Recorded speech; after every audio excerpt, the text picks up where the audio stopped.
बिस्मिल्लाहिर्रहमानिर्रहीम। अस्सलाम वालेकुम। This is Asad Yakub. अस्सलाम वालेकुम। This is Shamaila.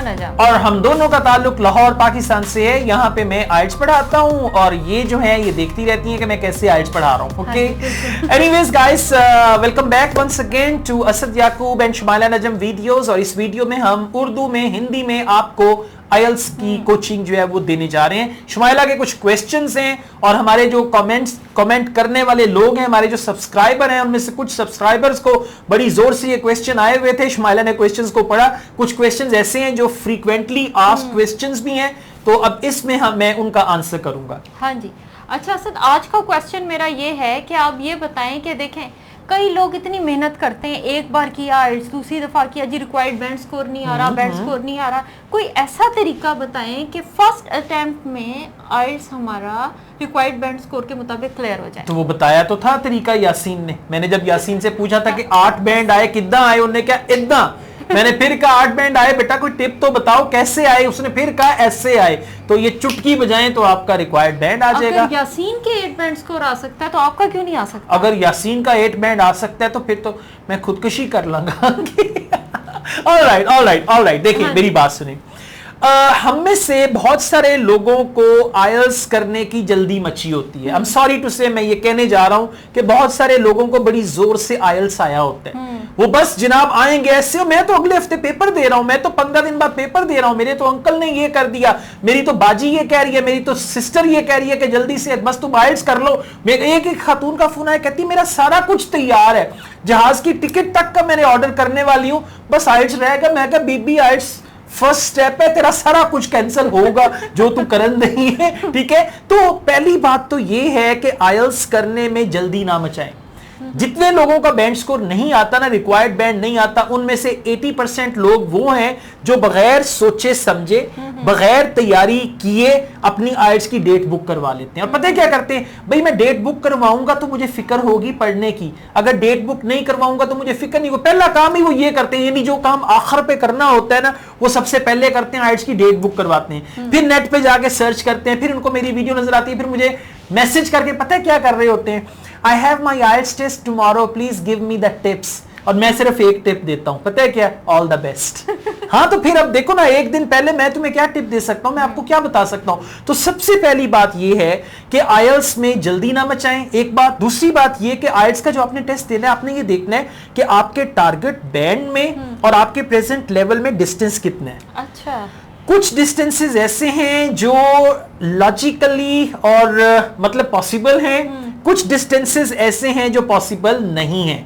अगर तो आप वो डिस्टेंस फर्ज करें, आपका प्रेजेंट लेवल है 5 बैंड, आपका लिसनिंग में 5 बैंड आ रहा है, आपका रीडिंग में 5 बैंड आ रहा है, स्पीकिंग भी आपकी 5 बैंड वाली है, राइटिंग भी आपकी 5 बैंड वाली है। कोई आपसे पूछता है आपका कितना बैंड स्कोर रिक्वायर्ड है, भाई आपको कम से कम 8 तो आना चाहिए। भाई कम से कम 8, तू सारियां 9 बैंडा ही ले जा, 10 ले जा, बैंडा छड़ ही ना किसी वास्ते, सारियां बैंडा तो कल्ले नहीं ले जाती हैं। नहीं मतलब देखिए ना, आप खुद सोचें कि आप 5 बैंड पे खड़े हो और आप चाह रहे हो कि 8 बैंड आए, कोई चमत्कार नहीं हो सकता। और फिर लोगों का ना दिल दुखता है, लोग हर्ट होते हैं जब मैं उनको मैं पता है क्यों इनकार करता हूं, जब तक उनको रियलाइज होगा ना कि मेरा 5 से 8 नहीं आ सकता, जब तक उनको खुद रियलाइज होगा तब तक उनका 1 लाख रुपया लग चुका होगा। फिर उनको समझ आएगी कि हाँ भी मैं यहां तक नहीं पहुंच सकता। एक बात याद रखो, जहां पे आप खड़े हो, प्रेजेंट बैंड स्कोर जो आपका है 5 से आप 6 पे जा सकते हो, 6 से ऊपर नहीं जा सकते।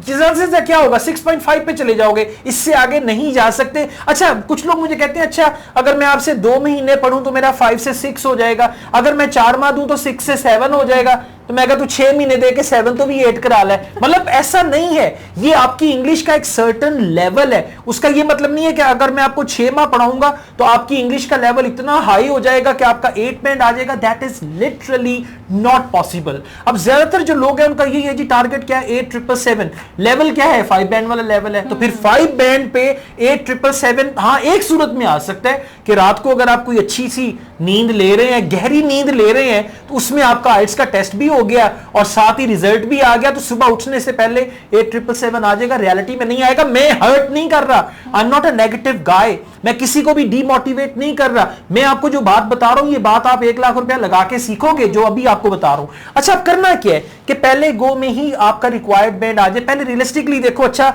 अगर मैं 6 बैंड पे स्टैंड कर रहा हूं तो मेरा 7 आ सकता है, पॉसिबल है। अगर आप 5 बैंड पे स्टैंड कर रहे हैं तो आपका 6.5 तक आ सकता है। तो ये देखें कि आपका प्रेजेंट लेवल क्या है, नंबर 1। Number 2, listening. सबसे पहले जो भी आपका टारगेट बैंड है, उस टारगेट बैंड को लिसनिंग में अचीव कर लो, और फिर करते करते आप आ जाओ रीडिंग पे, फिर रीडिंग के बाद आप आ जाओ राइटिंग पे, फिर एंड पे आप आ जाओ स्पीकिंग पे। अब क्या है, लिसनिंग में एक टारगेट बैंड अचीव नहीं हो रहा, रीडिंग में टारगेट बैंड अचीव नहीं हो रहा आपसे, तो इसका मतलब है कि आप वहां तक पहुंच ही नहीं सकते। अब अगर मेरा टारगेट है 8777, मैंने सबसे पहले लिसनिंग के टेस्ट शुरू किए, कोई 15-20 दिन मैंने लिसनिंग इतनी की कि मेरे 35-37 एवरेज आंसर ठीक होने लग गए। इसका मतलब है लिसनिंग में मैंने 8 अचीव कर लिया। अब रह गए 3-7। अब मैं आ गया रीडिंग पे।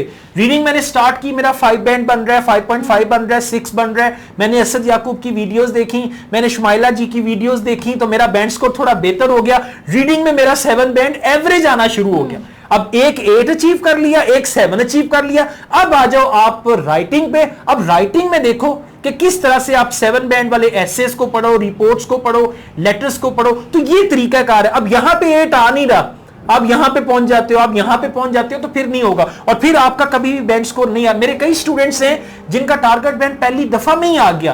कैसे आ गया कि उन्होंने अच्छी तैयारी की, मतलब जो उनका कैलिबर था वो लॉजिकली उस बैंड पे जा सकता था, और उन्होंने अपने ज़हन में उससे आगे का बैंड रख के तैयारी की, और डेफिनेटली उनका बैंड स्कोर आ गया। तो पहली गो में आपका तब बैंड आएगा जब आपकी प्रेपरेशन अच्छी होगी। यहां पे क्या होता है, हाय अल्लाह मेरा कल टेस्ट है, तैयारी कितनी है, तैयारी तो पता नहीं, मैंने अभी वो ना, अच्छा एक पता क्या मुझे कहता अगले हफ्ते मेरा एग्जाम है, तो मुझे बताया मैं कौन सी किताबें लूं। मेरा दिल चाहा मैं इसका गला दबा दूं। अगले हफ्ते तेरा एग्जाम है और मुझसे पूछ रहा है व्हाट्सएप पे मैसेज करके कि मैं कौन सी किताबें लूं। तो ऐसे थोड़ी होता है, मतलब जिन लोगों का रिक्वायर्ड बैंड नहीं आ रहा ना, अगर आप गौर से उस बंदे को शीशे के सामने खड़ा कर दे तो उसको पता चलेगा कि पीछे रीजन क्या है बैंड ना आने की। आप लोग खुद अपने रास्ते की बहुत बड़ी रुकावट बने हुए हो। तो बैंड स्कोर तब आएगा जब आप प्रैक्टिस टेस्ट में टारगेट बैंड को अचीव करेंगे। अब बास्कत क्या होता है, प्रैक्टिस टेस्ट में आप टारगेट अचीव कर रहे हैं, वहां पे टेस्ट आसान आ गया, आपका बैंड बढ़ जाएगा। प्रैक्टिस टेस्ट में आप टारगेट अचीव कर रहे हैं, वहां पे टेस्ट मुश्किल आ गया, लेकिन आपने मुश्किल टेस्ट भी किए हुए हैं, उसमें भी आपका स्कोर अच्छा है, तो भी आपका टारगेट बैंड स्कोर आ जाएगा। अच्छा सर, प्रॉब्लम ये भी तो होती है ना कि इन बेचारों को पता नहीं होता। अब जो इनको कहते हैं जाके तुमने टेस्ट क्लियर करना है, बस एक टेस्ट ही देना होता है, बताते हैं ऐसे हैं कि जी बस एक आइल्स का टेस्ट क्लियर करना और आ जाना। ऐसे ही है वो, नहीं जिसकी वजह से लोगों को जिनको पता ही नहीं है कि आइल्स है क्या, वो हमारे पास वो नहीं, एक स्टूडेंट आया था, कहता मेरे अंकल ने कहा मैं तुम्हें कनाडा बुलवा लूंगा, मसला ही कोई नहीं है बेटा, तैयारी कर ले, सामान बन ले, बक्सा लाया, बस तू आइल्स 8 बैंडा लेनी है। और उसको लगा आइल्स में 8 एक नंबर है, 1 2 3 4 दूनी 8, ठीक है, 2 चौके 8, उसको लगा वो 8 एक नंबर है। आया, हाँ जी सर आइल्स करना है मैंने, जी बेटा आपका रिक्वायर्ड बैंड क्या है, सिर्फ 8 चाहिए मुझे। अंकल ने कहा तू 8 बैंड ले आजा। मैं कहा अभी तुझे बताता हूँ 8 बैंड होता क्या है। जब लिसनिंग का टेस्ट किया 4 बैंड आया ना, तो कहता अच्छा ऐ करना पवेगा। एक्चुअली अंकल ने कहा था मत ही यार, हाँ मत, वो यही करते हैं, बाहर वाले बड़े सियाने हैं, तानू ट्रक दी बत्ती दे मगर ला देंगे, लगा रहा है बेटा 8 बैंड कर लो, मैं तुम्हें अभी बुला लूंगा, मैंने तो तुम्हारे लिए कमरे का भी बंदोबस्त कर लिया था। पता होता है आना नहीं है, उनको पक्का पता। और उसको ही कहते हैं, यानी जिसकी इंग्लिश अच्छी है ना उसको आइल्स नहीं कहेंगे, उसको कहेंगे बेटा यहाँ के हालात अच्छे नहीं है। जिसकी इंग्लिश पैथेटिक है ना, कहेंगे नोंजी टल जाना है, तो वो फिर बंदा यही कहता है कि मैं फिर ना ही समझा। तो आप अपना जो है अच्छी तरह से तैयारी करें और फिर पेपर दें, जो आपको टिप्स दी हैं उस पर अमल करें। लिसनिंग 8 चाहिए तो पहले लिसनिंग का 8 अचीव करो, फिर जाओ रीडिंग पे, फिर रीडिंग में 7 अचीव करो, फिर उसके बाद जाएं राइटिंग पे, फिर उसके बाद जाएं स्पीकिंग पे, और इंशाल्लाह आपका 8777 आ जाएगा।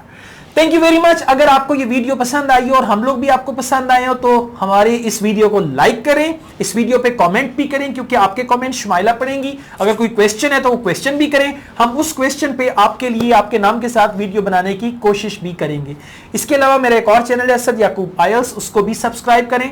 एंड उसके अलावा अगर आप असद याकूब से क्लासेस लेना चाहते हैं, आइल्स की तैयारी करना चाहते हैं, वो आपको बताएंगे आपका रिक्वायरमेंट स्कोर आएगा कि नहीं। ठीक है, इस नंबर पे आप राब्ता कर सकते हैं। डेफिनेटली। और ऑनलाइन क्लासेस में हम कोई गारंटी नहीं देते, हम तैयारी करवाते हैं, आपको आपके कैलिबर से लेके 1 बैंड 1.5 बैंड ऊपर तक ले आते हैं, जो भी आपका रिक्वायर्ड बैंड होता है वहां तक। इसके अलावा मेरा फेसबुक का पेज है असद याकूब आइल्स, उस पेज को लाइक करें।